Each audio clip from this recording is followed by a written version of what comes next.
Bonjour, on va parler aujourd'hui de l'ordinateur. On va savoir qu'est-ce qu'un ordinateur, de quoi est-il composé, à quoi servent ses composants et comment fonctionne-t-il. Qu'est-ce qu'un ordinateur? Un ordinateur est un assemblage de plusieurs éléments électroniques, qui eux-mêmes sont les assemblages de plusieurs composants électroniques. À quoi sert un ordinateur? Il sert à réaliser des calculs. Les plus puissants d'entre eux peuvent réaliser des milliards de calculs à la seconde. Un ordinateur est composé d'une unité centrale, appelée aussi UC, de périphériques d'entrée et de sortie. Les périphériques d'entrée sont le clavier, la souris, le scanner, une tablette graphique, un stylet qui permet d'écrire ou de dessiner sur un écran tactile par exemple. Les périphériques de sortie sont l'écran, appelé aussi moniteur, l'imprimante ou un plotter, qui est une sorte d'imprimante qui sert à découper des lettres d'adhésif par exemple.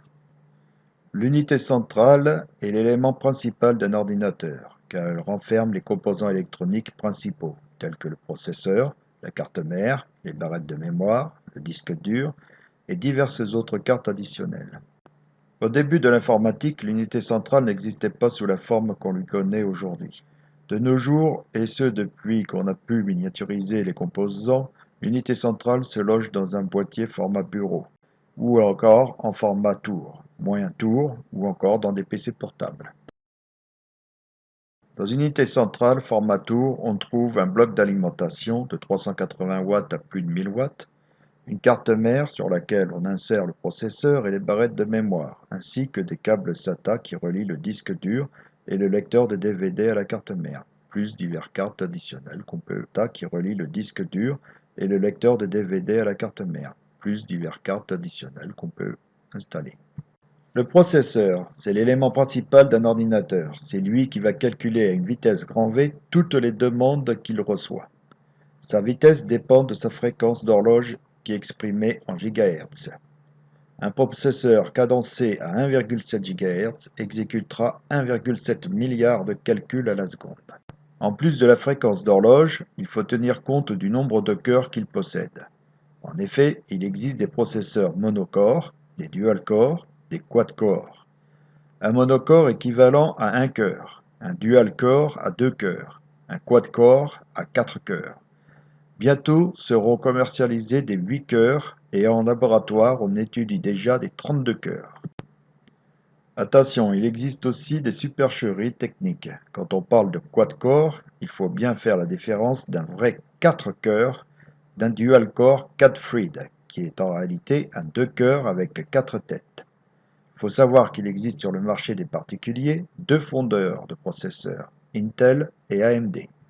Que ces fondeurs ont plusieurs types de processeurs, eux-mêmes différenciés en plusieurs modèles. Par exemple, chez Intel, vous pouvez avoir des Celeron, des Pentium de 6e génération, un Core i3, i5 ou i7.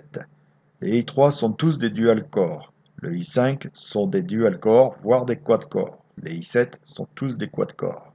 Chez AMD, on a eu des Sempron, des Athlon X2, des Phenom, et désormais nous avons des séries A, E, comme les A6, A8, A10, E2. La carte mère est le second composant principal d'un ordinateur. En effet, c'est grâce à elle que le processeur va communiquer avec les périphériques d'entrée et de sortie. C'est aussi grâce à elle et ses bus que le processeur va communiquer les résultats de ses calculs en lançant des commandes. Sur la photo qu'on voit en ce moment, on peut voir le socket où l'on insère le processeur. À droite, c'est le carré noir entouré d'un levier. Les divers ports où l'on branche les périphériques de sortie et d'entrée, c'est-à-dire qui sont en haut, rectangle couleur argent et bleu. Les slots mémoire, en bas, les 2 rectangles rouge et orange. Et les slots d'extension à gauche de couleur blanche. Les connecteurs électriques où l'on relie le bloc d'alimentation, qui sont en bas, rectangle couleur blanc, et en haut, carré blanc.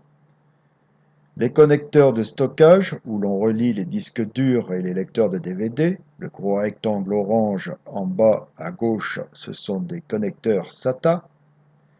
Les circuits imprimés, appelés bus, ainsi que les puces Northbridge et Southbridge. Attention, La carte mère possède un type de socket qui acceptera un type de processeur. Par exemple, chez AMD, le socket FM2 n'acceptera pas un processeur de socket AM3. Il existe la même problématique chez Intel sous une dénomination différente. En bas à gauche, vous avez un carré noir. Cette puce s'appelle le CMOS. C'est là que réside le microprogramme appelé BIOS. Le BIOS est un microprogramme qui renseigne la carte mère de tous les éléments qui lui sont connectés, tels que le type de processeur et sa fréquence, de barrettes de mémoire et leur fréquence, le nombre de disques durs, leur capacité, quels sont les périphériques d'entrée et de sortie connectés. Le BIOS est le programme qui se lance dès qu'on allume l'ordinateur. Il exécute un checksum qui réalise une somme de vérification afin de savoir si tous les éléments connectés ainsi que la carte mère elle-même ne connaissent pas d'erreur. Si tout est OK, il lance alors le système d'exploitation.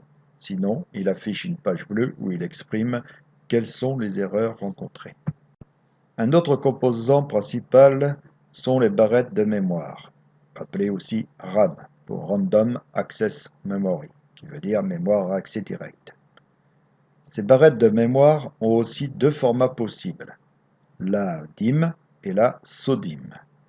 Le premier est destiné aux ordinateurs de type Tour, l'autre sont destinés aux PC portables.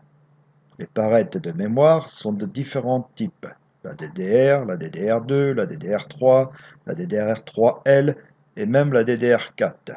Il en existe d'autres beaucoup plus anciennes qui ne sont plus vendues, comme la SDRAM. Les barrettes de mémoire ont pour fonction d'écrire et de lire les informations qui y sont stockées temporairement. Informations utilisées par le processeur. Dès que l'ordinateur est mis hors tension, la RAM se vide. La capacité de stockage de la RAM est exprimée en gigaoctets, sa vitesse d'exécution en mégahertz. À savoir qu'une barrette de mémoire DDR ne peut se loger dans un slot DDR2 ou DDR3, et vice-versa, car chaque type de barrette a une encoche spéciale, positionnée à un endroit différent selon le type, et chaque type possède un nombre différent de contacts. Attention, ce n'est pas parce que votre carte mère accepte des barrettes de mémoire DDR3 que toutes les DDR3 seront acceptées. En effet, il faut connaître la capacité maximale et la fréquence minimale et maximale acceptées par les slots de la carte mère. Une DDR3 4 Go de 1066 MHz pourra ne pas être acceptée sur une carte mère qui accepte une DDR3 4 Go de 833 MHz par exemple. La partie 1 de Qu'est-ce qu'un ordinateur se termine. Je vous invite à visionner la partie 2 en cliquant sur le lien ci-dessus. Vous pouvez aussi découvrir comment réaliser un copier-coller. Merci de vous abonner à ma chaîne. À bientôt.